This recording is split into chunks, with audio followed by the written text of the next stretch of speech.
TP. Jayendran master, കേന്ദ്ര ആഭ്യന്തരമന്ത്രി അമിത്ഷായുമായി ഇന്നലെ കൂടിക്കാഴ്ച നടത്തിയ ഇടത് വലത് എംപിമാർക്ക് അദ്ദേഹം ഉറപ്പ് കൊടുത്തതായി അവർ മാധ്യമങ്ങളോട് പറഞ്ഞത് കന്യാസ്ത്രീകളുടെ ജാമ്യാപേക്ഷയെ പ്രോസിക്യൂഷൻ എതിർക്കില്ലെന്നാണ്. എന്നാൽ പ്രോസിക്യൂഷൻ ജാമ്യാപേക്ഷയെ എതിർത്തെന്നാണ് ജനൻ ടി വി ഒഴിച്ച് മറ്റ് എല്ലാ മലയാള മാധ്യമങ്ങളും റിപ്പോർട്ട് ചെയ്തത്. കോടതിയിൽ ഇന്ന് എന്താണ് സംഭവിച്ചത്? താങ്കൾക്ക് അറിയാവുന്ന കാര്യങ്ങൾ പങ്കുവയ്ക്കാം.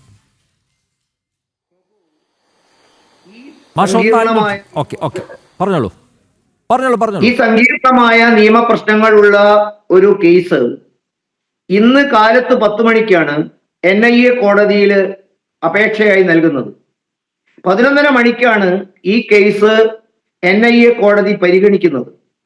വളരെ കൃത്യമായിട്ട് അതിനു വേണ്ടിയുള്ള ഹോംവർക്കുകൾ ചെയ്തതിന് ശേഷമാണ് ഇത് കോടതിയിലേക്ക് പോയിട്ടുണ്ടായിരുന്നത്.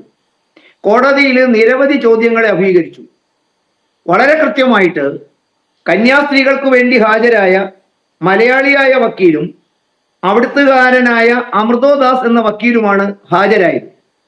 അവർ വളരെ കൃത്യമായിട്ട് കന്യാസ്ത്രീകളുടെ ഭാഗത്തുനിന്നുണ്ടാകേണ്ടതായ നിലപാടുകൾ കോടതിയെ ബോധ്യപ്പെടുത്താൻ 100% അവർ ശ്രമിച്ചു, അതിൽ വിജയിച്ചു എന്നാണ് ലഭ്യമായ വിവരങ്ങൾ കിട്ടുന്നത്.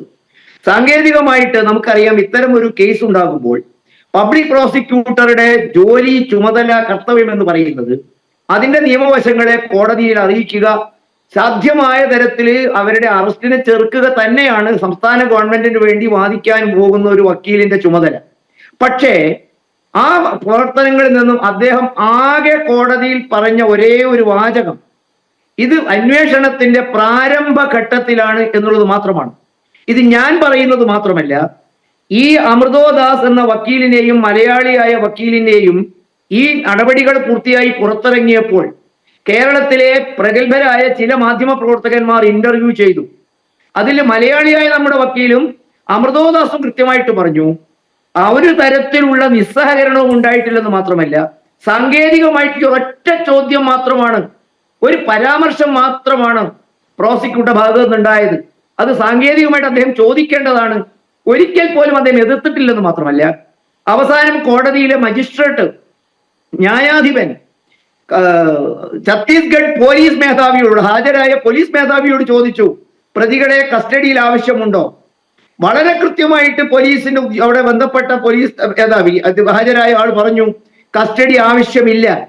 ഞാൻ ചൂണ്ടിക്കാണിക്കുന്നത് അതിനെ വളരെ കൃത്യമായിട്ട് ഏത് വാദഗതിയാണോ കേന്ദ്രത്തിന്റെ ഭാഗത്തുനിന്നും കേന്ദ്ര ആഭ്യന്തരമന്ത്രി നൽകിയത്, ഏത് പ്രവർത്തനമാണോ കേരള പ്രദേശ് BJP ഇതിന്റെ ഇരകളാക്കപ്പെട്ട അല്ലെങ്കിൽ ഇതിൽ വേദനിക്കുന്ന മലയാളികളായ ആളുകളോട് സൂചിപ്പിച്ചത്, കന്യാസ്ത്രീകളോട് സ്നേഹം പുലർത്തുന്ന ആളുകളോട് ഉറപ്പ് കൊടുത്തത്, ആ ഉറപ്പ് 100% പാലിക്കാൻ അവിടെയായി എന്നുള്ളത് മാത്രമാണ്. അത് ഉറപ്പായും വ്യക്തമായും ശക്തമായിട്ടും ഇവിടെ അവതരിപ്പിക്കാൻ എനിക്ക് സാധിക്കും.